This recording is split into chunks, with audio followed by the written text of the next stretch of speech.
I met the most amazing lady the other day and I said, hey, would you mind if we do an interview? So I set that up, fixing to leave the office and head over there to meet up with her. She has done so many amazing things, has a huge heart for the community, and has now turned local children's book author. So she shares a lot about a little bit about her life and why she does what she does and why she has such a big heart for the young population and kids. So pretty great. But like I said, I'm gonna jump in the car and let's go meet up with her. Special person today, the amazing Jeannie Smith. Oh. And I met you pretty recently, and you write children's books, but also with the emphasis on, empowering them and giving real life examples of how they can just be themselves, stand up for themselves, feel, their self-worth and all that. But also you tie in some local stuff too, which I think is pretty cool. So we'll start it out with a little bit about yourself. What got you into writing children's books and a little bit of your background? Well, my father died when I was 8 years old. And we didn't have a whole lot of money. And I had to use my imagination because that's how I entertained myself. I had a little playhouse out by a tree, and I get canned goods out of the garbage and wash them up, and I'd entertain my imagination. And I played in my grandfather's barn. And probably my best friends were my ducks and my animals. And through all of that, I discovered a lot about myself, and I know that the power of the imagination can do a lot of things, and that's kind of how I started. And I struggled somewhat in school all the way to the third grade because I had and being an educator, I understand now is that those struggles of losing your father and going through the emotions. And my question was, God, why me? Mm-hmm. Why was I picked on? And I did have an experience that was phenomenal, and I'm going to share that with you because I do believe in every child. Is that at that time I was living in Georgia, and my mother was a school teacher, and I was standing in front of a window, and a warm sun ray was coming into the window, and I was looking out the window, I said, God, why me? Why did you pick on me? And there was a lady behind me that said, poor thing, she doesn't know what's happened. And there was an inner voice, cannot explain where it came from. It said, your earthly father may be dead, but your heavenly Father will always be with you.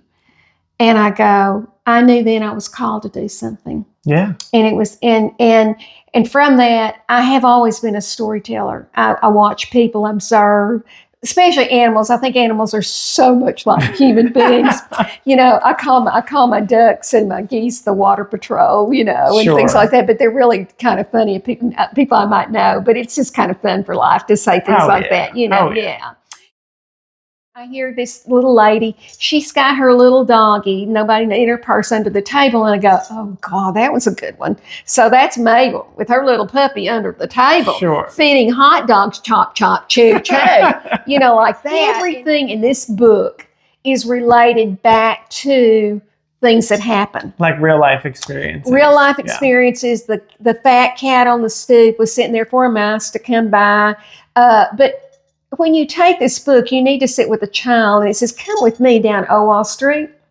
I have somebody very special I want you to meet. Sitting out in front of Ross's front door is Butter Ross. His name is Butter Ross. And he says, won't you come in, my little friend, and have a ride on my twirly-whirly seats? And that's how the story starts, it's snippet parts of the weighing table and what people are saying in the French fries and ordering another hot dog. And that's a product of the story of the environment that makes it magical. Anytime you plant a seed of life, and this is what I like to teach the kids, you never know when you're going to be used by something that's maybe even more. Mm-hmm. What happened with this book is later on, I was invited to be a part of the executive council for the Chamber of Commerce, and they had identified there was no products in town that are localized for people to come in and tourists to buy. Yeah. And then I'm sitting here in this big meeting, I go, oh my gosh, here I go. I'm writing a children's book. And I've always wanted to write one, but I never really had the sole purpose of where I wanted to go with my husband. this was his birthday present. My husband's very sick. And so he said, I don't need anything, but what I want is you to write your children's book. Oh. So I spent a solid 6 months in isolation producing this because he wasn't going to live that long. But what happened is when I take this story back to here at Union Schools, I was part of Union School System, and I'm telling my reading class about it. That's the very year I got Teacher of the Year, a District Teacher of the Year. Anyway, and I go, isn't it interesting how when you are called to do something and you see the fruits of it? Mm-hmm. Well, this family right here, after this book ended up, the first person to purchase the book was the Governor Harris, Awesome. and from the Harris family. But Butter got really sick, and I wanted to have this as a historical review of that town because Old Wall Street was kind of trying to be replaced by another street, and I wanted that. I'm a historian, so I wanted that to be in history, and the only way I could do it is through this book. But Butter got sick; he did pass, but then his son inherited his. And this is kind of a sad story, but it has a good ending. His son ends up getting a brain tumor, and then his wife died from some complications. So the family was dying out, and but what happened out of that is I remember Butter saying to me, he said, "You have done something for our family that we never ever believed in the whole world that we were going to be in history." It wasn't. It's not that you make a lot of money, but it's what you give out. My purpose was to teach. Mm-hmm. And it wasn't necessarily to be, say, I'm an author.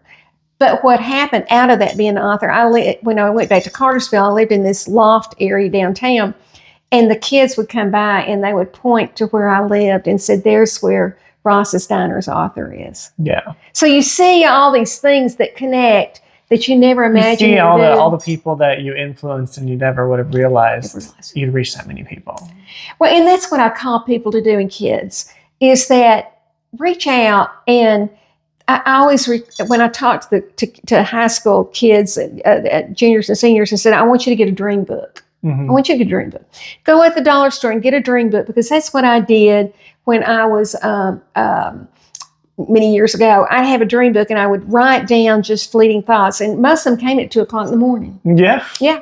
And so one of it was one day I would do a children's book, but again, you have to have a reason and purpose. So, but now I am a storyteller too, and I'm working on a new book, which is called Sammy Satterfield Come to the Principal's Office. Mm-hmm. And I have 3 books that make you cry. And Sammy is that child that gets in trouble a lot. He just is pretty immature, but a good kid. Yeah. And he makes wrong decisions. But the power of a principal and a teacher in the system, and that's what I require to do, because I've been a principal, is to work together to empower these kids, to give them a vision that they can do something someday. Right. Sometimes kids are not given an opportunity to succeed. They go through a lot of challenges, and sometimes they're put down by other kids, and other kids sometimes don't realize what they do to children. But in all of this, I wanted to show that even if when you have your nose in a little bit in the air, life can change it. Mm-hmm. And when you're on the other end, receiving end of people thinking you can't do something someday. So what I do with kids is that you never know what your assignment's going to be. Right. And I'm one of these people, and I'm going to I'll end up with this. I never thought I would do the things that I have done in my life, because I came from my dad died and we didn't have anything. And I worked my way through college, but I ended up representing the United States and Russia, and, being Teacher of the Year, being the Businesswoman of the Year. And I've had some great experiences, kids. I had Annie Wong from Hong Kong. She was a street vendor's daughter to come and live with me, and we got her into Berkeley. Wow. So that's what I'm about, is trying to get kids for life to play fair. Oh, yeah. Well, and I think a lot of kids, they go under the radar and they don't get the attention that they need. And I think your stories really shed light on that fact, that anybody could be somebody, but nobody succeeds alone. Well, and then and there's another. I have 15 stories, but one story is called about the lady and the miracle penny, and it's about the value of a penny. We're kind of like a penny sometimes. Mhm. And one little boy, she just didn't have enough money to buy a loaf of bread, and he had a penny in his pocket he had found on the sidewalk, and what he is to pay it forward, Mhm. and ends up. I won't tell Don't you the whole ruin it. story. I won't tell you that one but it is a tearjerker. Now, Miss Jeannie, I know you like to read to the kids, so can people have you come to like the local libraries and stuff? Yes, I am available. I just got through building a new house, you know that, and so I've kind of got my slate cleaned. And what I'm doing right now is I've had people to ask me to come and tell stories. And the other thing is that I'm doing is that I'm a graduation specialist. In Georgia, I did this because our graduation rate was so low, but I went in and did intervention plans. So I talk about leadership, and I talk about making that career choice. So that's what I do for 11th and 12th graders. Oh, nice. I get them I'm working with the ELS Club on getting them a notebook, a career plan notebook, so that they can put their dreams in it, and then they can make a plan. But a lot of times kids will not be able to do what they need to do because it's too late. Yeah. So when they're a sophomore in high school, they need to make a plan. Yeah. And I show them how to do that. So I do two different things. Is I talk about leadership. I've done a lot of that. I talk about buying into your community and being a part of the community and the success of the community. Mhm. And then I talk about my children's stories that relate back to really true kids. Yeah. And so I'm available to speak to women's groups. I help other people to try to get published. Mhm. There's some secrets to getting published because if you give your rights to a publishing company, they will tell you that you belong to them. Sure. And so mine is self-published because I wanted all my rights. I wanted to be able to control my book. So that's kind of a secret that I had done a lot of research on. But yes, and I'm also with the Historical Society, and I'm available for a historical review of this area because my farm is on the Louisiana Purchase, and it has Gilcrease Valley Cemetery on it. So I have a lot of historical review, and I've taught the Trail of Tears, and I've taught all of this. So I just really just anything history or educating the youth on making a plan for their life. And I think having the books that you're talking about is great. And I say this to every child: you're on assignment. You're here for legacy.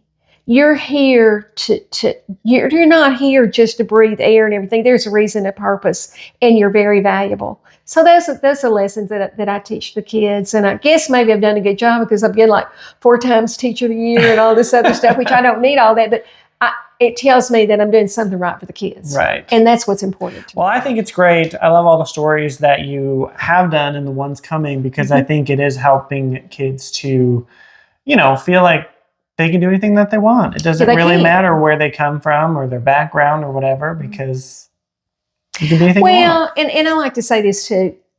I know there's such an issue right now, the challenge of people making choices going into drugs and stuff like that. But I'm very, very much into teaching drug-free schools, but is that I want to give them a vision of a better choice.